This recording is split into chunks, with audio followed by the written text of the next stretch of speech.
নানান রঙের ফুলের মেলা, খেজুর গুড়ের যশোর জেলা। প্রিয় দর্শক, যশোরের অভয়নগর উপজেলা থেকে শুভেচ্ছা জানাচ্ছি আমি জসীমউদ্দিন বাচ্চু। দরজায় কড়া নাড়ছে শীতের আগমনী বার্তা। শীত আসার আগে তাই যশোরের অভয়নগরে শুরু হয়েছে খেজুরের গাছ কাটা। ঢিলে ধুয়ে দেবও গাছ কাটতে যাব, গ্রাম বাংলার জনপ্রিয় আঞ্চলিক গানের কথায় গাছিরা দড়িদা ঠুঙ্গি সহ গাছ তোলার প্রয়োজনীয় জিনিস নিয়ে গাছ প্রস্তুতের কাজ শুরু করেছে। কথা বলবো এখানকার একজন গাছির সঙ্গে। প্রথম দাও কামার বাড়ির থেকে পুড়াইয়ে পুড়াতে গেলে বেশ একটু খরচ হয়। পুড়ায় গাছ বাড়ি এনে ধার দিয়ে গাছ তোলা শুরু হয়, গাছের কাজ শুরু হয়।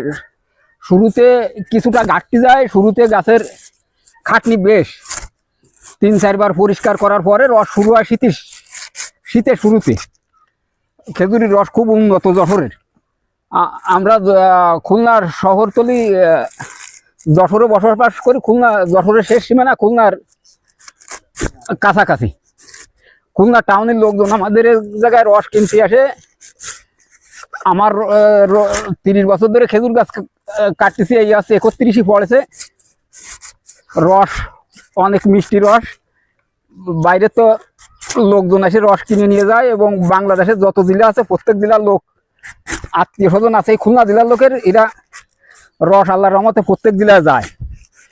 রসের আগে অর্ডার হয় রস আর গুড়ির, এগুলো বিক্রি করে আমি অনেক লাভবান। আর এই খেজুরির রসেই ফিরায় আমার সংসারের খরচা চলে। ছেলে মেয়েরা লেখাপড়া করে, সেসব খরচা চলে। এতে আমি অনেক উন্নত। এই জন্যে বয়স হয়ে গেছে, এখন চাকরি পাচ্ছি না। এগুলো করতে আমার খুব আনন্দ লাগে। গাছ পরিষ্কার করার পরে 16 দিনই রস পাওয়া যায়। 15 দিনই কাটতে হয়, 16 দিনই সকালে রস আর কি পাওয়া যায়। আর এই পয়লা রসটার গুড় খুব সুস্বাদু হয়।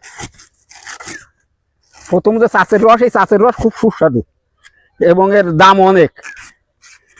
এগুলো অর্ডারে 500 টাকা কেজি বিক্রি হয়। এ খুব লাভবান, অনেক চাহিদা। যারা যেটুকু চায় সেটুকু দিয়ে পারা যায়।